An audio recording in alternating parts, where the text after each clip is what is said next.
Now in this video, I'm gonna cover how to reduce stalls when taking off. Now I'll talk about 3 mistakes I see new riders make and how to correct them. So hang tight.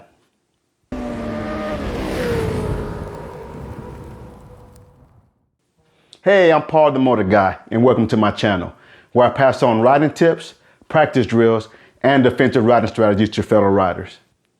Now for those I'm meeting for the first time, I'm a rider coach, a motorcycle sergeant, and owner and instructor at ProRider Central Texas, where we teach police riding skills to civilian riders. Now first, I'm gonna talk about the clutch, and then I will cover the throttle. Now the first mistake I see riders make is they let the clutch out too fast.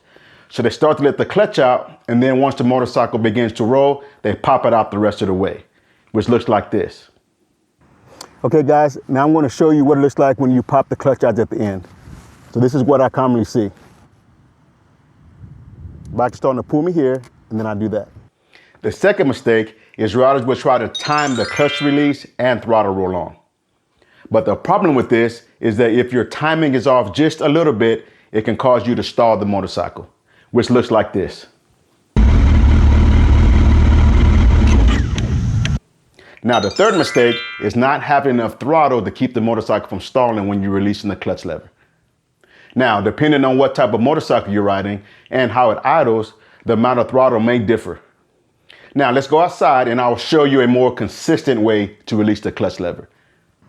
Okay guys, so we're outside and I'm going to demonstrate this clutch release for you. Now, I'm using a scale from 1 to 5.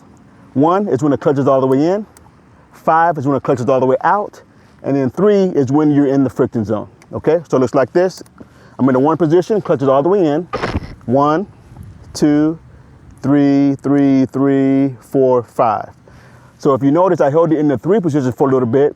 That's because I want the motorcycle to have a little bit of momentum before I start to continue to let the clutch out. Now, did you see how the speed of the clutch release stayed the same all the way through the 4 and 5 positions? And let me show it to you again.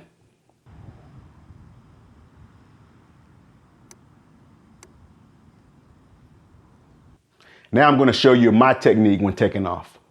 Now first, I will talk you through it, and then I'll go outside and ride it for you. So as I'm coming to a stop, I pull the clutch lever all the way in. And then once I get stopped, I then sit with the clutch lever just outside the friction zone, which would be just before that 3 position if you use the scale that we went over earlier.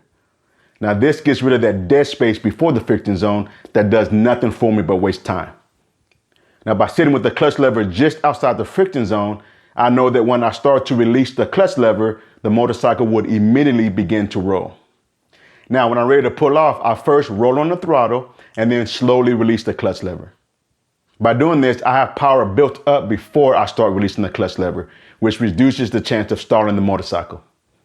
Now as I'm releasing the clutch lever, I continue to roll on the throttle. Many new riders tend to roll off the throttle as the motorcycle starts to roll. So let me show you how it looks and sounds. So in this next video, I'm going to come to a complete stop as if I'm stopping at a stop sign. And then I'm going to pull off using the technique that I use.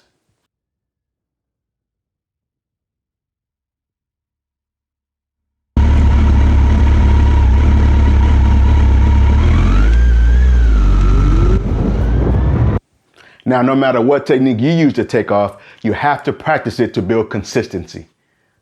Now, I hope this video helps you limit the amount of stalls when taking off. Now, if you found this video helpful, smash that like button and don't forget to subscribe.